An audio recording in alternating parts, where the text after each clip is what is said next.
Well, good morning, beautiful Vermonters and everybody visiting Vermont and everybody outside of Vermont.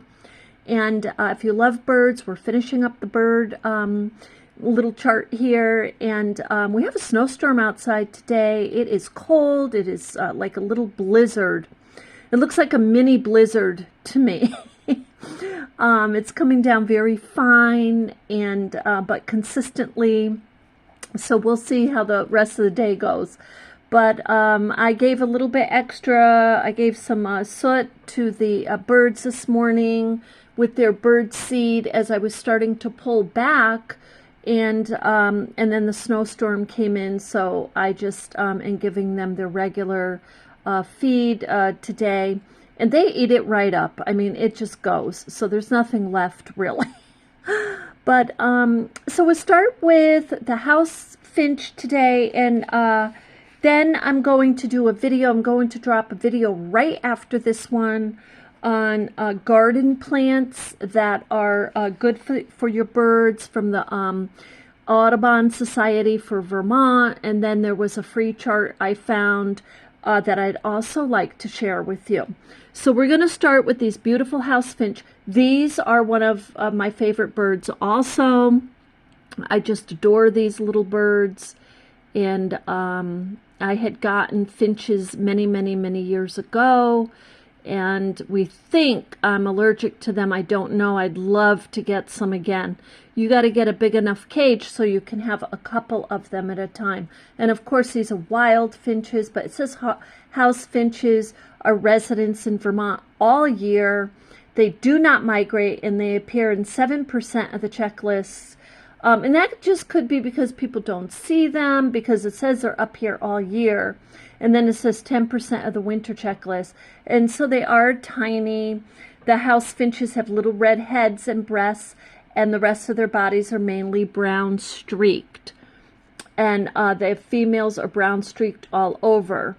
So their length is about 5.1 to 5.5 inches. So they're tinier than a sparrow, I believe. Their weight is 0.6 to 0.9, and their wingspan is 7.9 to 9.8. So that's a pretty good size. They originally were in the western United States. House finches are introduced to the eastern United States and have done very well. And even pushing out the purple finch. They can be found in parks, farms, forest edges, and backyard feeders in noisy groups that are hard to miss. So let's listen to what they do sound like and see if we have heard, and we know we probably have. This is the house finch. Whoops, there we go.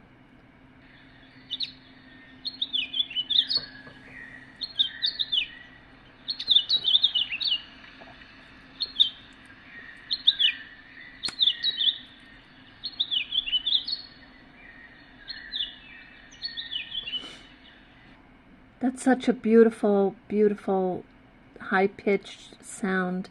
I'm sure I've heard that. House finch call.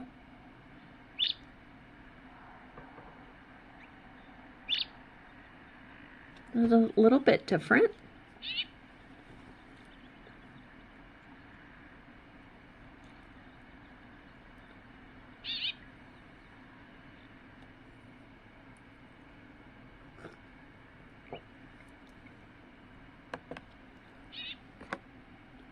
So their call is a little quiet. To attract them to your backyard, sunflower seeds will do it. It says Niger seeds in tubes, feeders, and platform feeders. So again, I notice here that tiny little songbirds get pushed out if there's larger birds around. So I continue to just spread the seed in a small area. Here is the house sparrow. How adorable is that? And the house sparrows were introduced to Vermont, and they can be spotted all year long. They do not migrate, and they occur in 8% of the summer checklist and 10% of the winter checklist for the state. The house sparrow is another introduced species that has done very well and is one of the most common birds. They have gray, brown heads and white cheeks. Their backs are black and brown, and their bellies are gray. I have a lot of sparrows out here. Their length is 5.9 to 6.7 inches. Their weight is 0.9 to 1.1 ounces, and their wingspan is 7.5 inches to 9.8 inches. Now, you can find them near houses and buildings, and I noticed they also gather underneath cars, especially if a vehicle has come in and it's nice and warm. They head right for the car. They're not afraid of it. They head right for it and sit under it. They can be pretty tame. Yeah, they definitely come close to me. And they may even eat out of your hand. Now, I haven't had the pleasure of that happening because I don't sit out there, and I don't because there's a lot of other birds that are a little, well, for example, the pigeon is a little quirky. They will very quickly take off if there's a sound sometimes, or frequency even. They will just take off. So I don't like to be out there. But I bet if I was, because even when I feed them, they fly very close. They come right away. They're not afraid. House sparrows eat grain and seed as well as discarded food. They can be considered a pest because they are non-native, but they are fed in backyards if even if you don't feed them. Okay. Well, they're awful tiny, so they can't eat. If they eat discarded food, I don't think that's a bad thing. I don't think people should be discarding the food out in the backyard. But house sparrows, they'll come to your feeders, and they'll eat millet, corn, and sunflower seeds. So look at this. This is the Carolina wren. And it kind of looks like a little sports car head to me, kind of flat head there. It's a cute little bird. And the California wren. So I guess they're in Vermont. Oh, it does say California or Carolina. Let's see. Oh, it said Carolina. Carolina wren. And they do not migrate. They can be spotted in Vermont all year. They appear up to 4% of the summer and winter checklists. Carolina wrens are shy, and they are dark brown on top of their heads and light brown underneath. They have white eyebrow stripes and upright tail and a loud tea kettle song. So we're going to hear that in a second. Their length is, so they're really tiny. They're smaller than a sparrow, house sparrow. They're 4.7 to 5.5 inches in length. Their weight is 0.6 to 0.8 ounces, and their wingspan is 11.4 inches. So the Carolina wrens are residents all year across east and southeastern United States. So you can find them in the woods, thickly vegetated areas, and they will visit backyard feeders. This is probably why I don't see them really, is because we have a parking lot back here. And if they prefer the woods, they might be down around the pond more. There are a lot of thick vegetation there. So the Carolina wrens, they'll come to your bird feeder with sunflower seeds, peanut hearts, or large tube feeders. And they're usually overlooked more as flash birds, but take time to get to know the site. So I have probably, well, let's see what the sound is, because you know if you've heard this sound, we know they're around. Oh, yeah.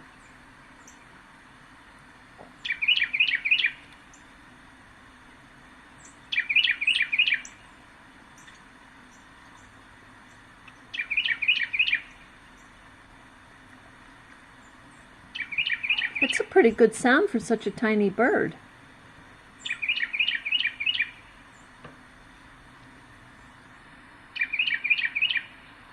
So that is the Carolina wren.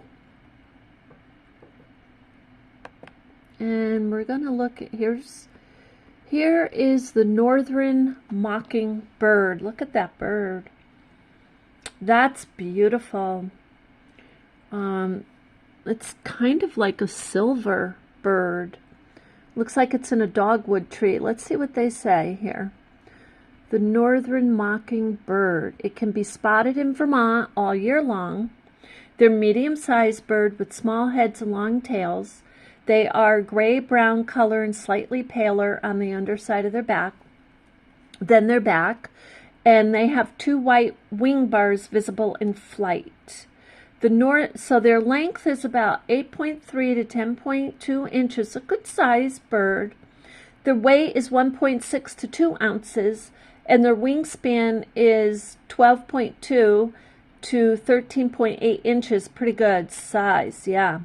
The northern mockingbirds do not migrate and can be spotted across the lower 48 in southern Canada. They are usually alone or in pairs, and they aggressively defend their territory. The male mockingbird can learn about 200 songs in its life. Wow, that's impressive. I mean, can you learn 200? Can humans learn 200 songs by heart in their life? Copying other bird songs, and they can sing all through the day into the night. How interesting is that? They to attract the mockingbird to your backyard, plant fruit trees and bushes, and such as hawthorns, mulberries, blackberries. They don't often visit feeders, but they will come to open lawn areas. Okay, so that's interesting. Let's see what they sound like.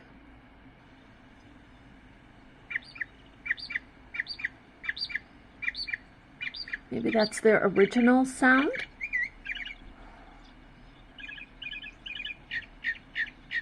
Oh, they're mocking other birds right there.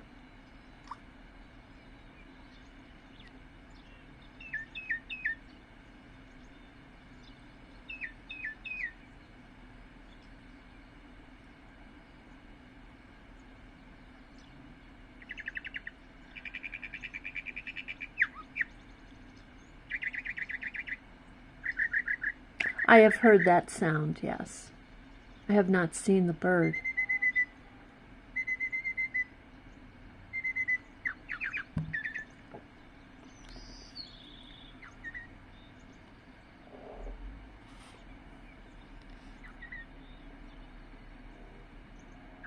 So isn't that interesting? It sounds like that the bird adapts many different calls within one song.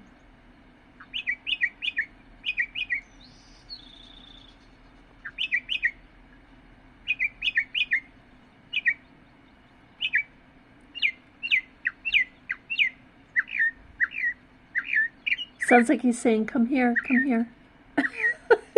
He probably can mock humans if he can mock other birds.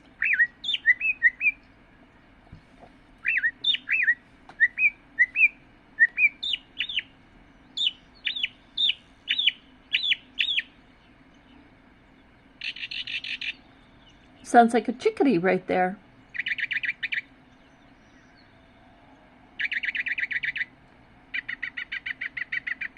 Oh, that sounds like a crow. Isn't that interesting?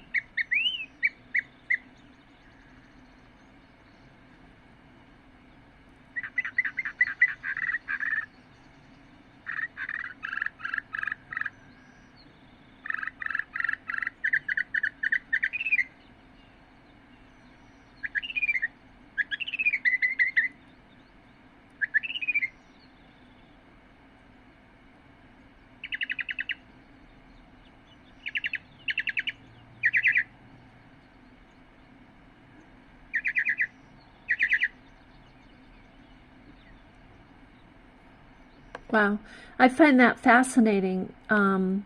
They not only mock the other birds, but they change very quickly, and they sing all day and all night. That's amazing.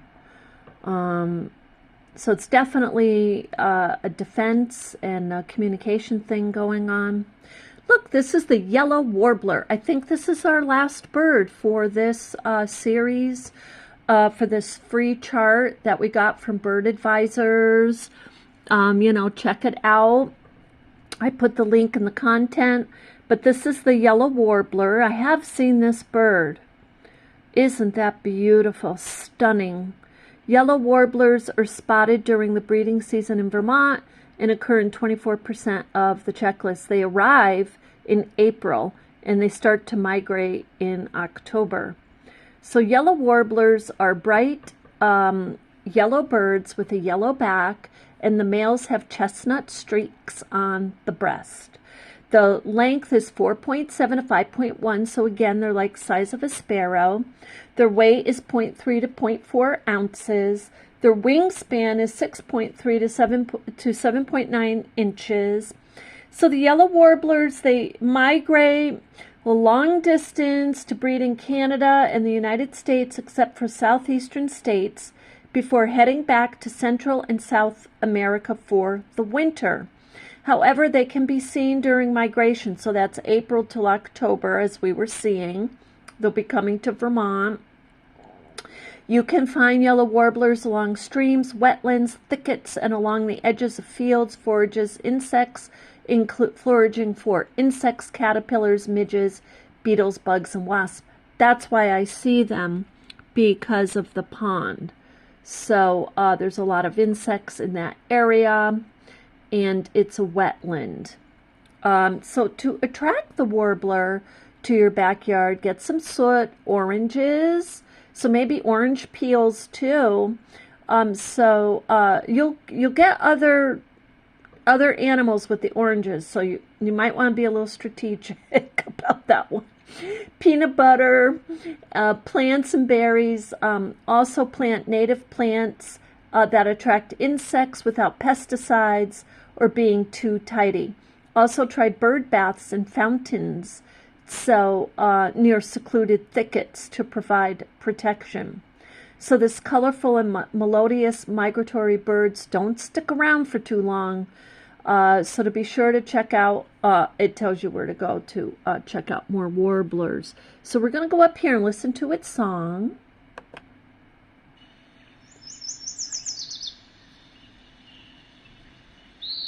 Yeah, Walking in the Forest. I've heard that beautiful song.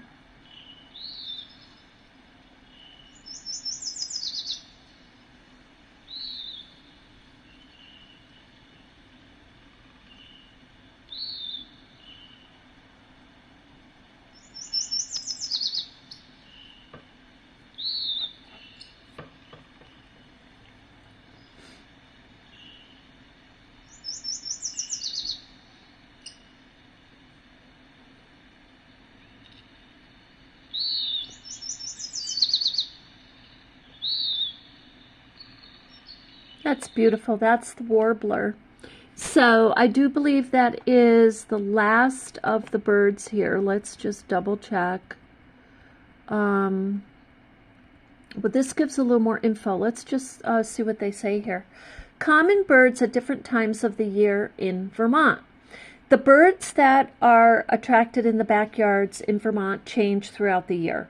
The list below will show that the backyard birds most common are seen at different times of the year. These backyard birds most often seen in Vermont that may visit your lawn and feeders. In addition, they are birds that appear more frequently in the state lists. Okay, that's good to know.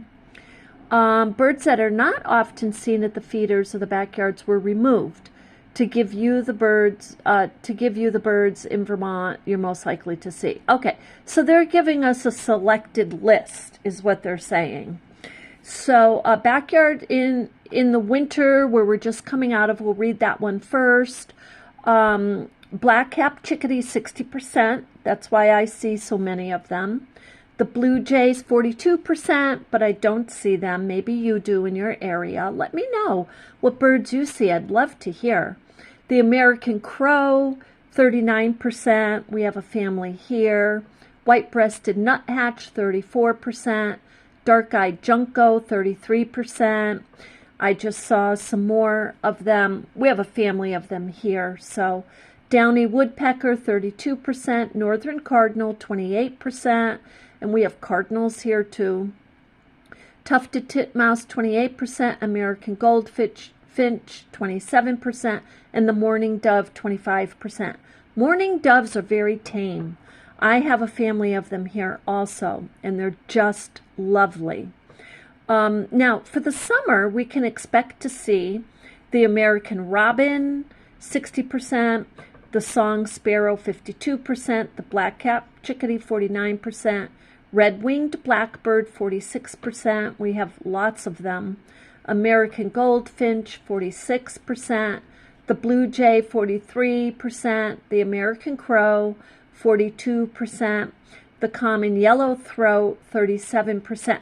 That's one I'm going to look out for because, and I'm going to look for the warbler too. I'd like to see the yellow warbler. And the mourning dove, 33%, and the gray catbird, 33%. So those are the ones we're more likely to see this summer. And a variety of, they talk about tube feeders. And I don't know, I mean, we've had some bear sightings in Vermont already this month.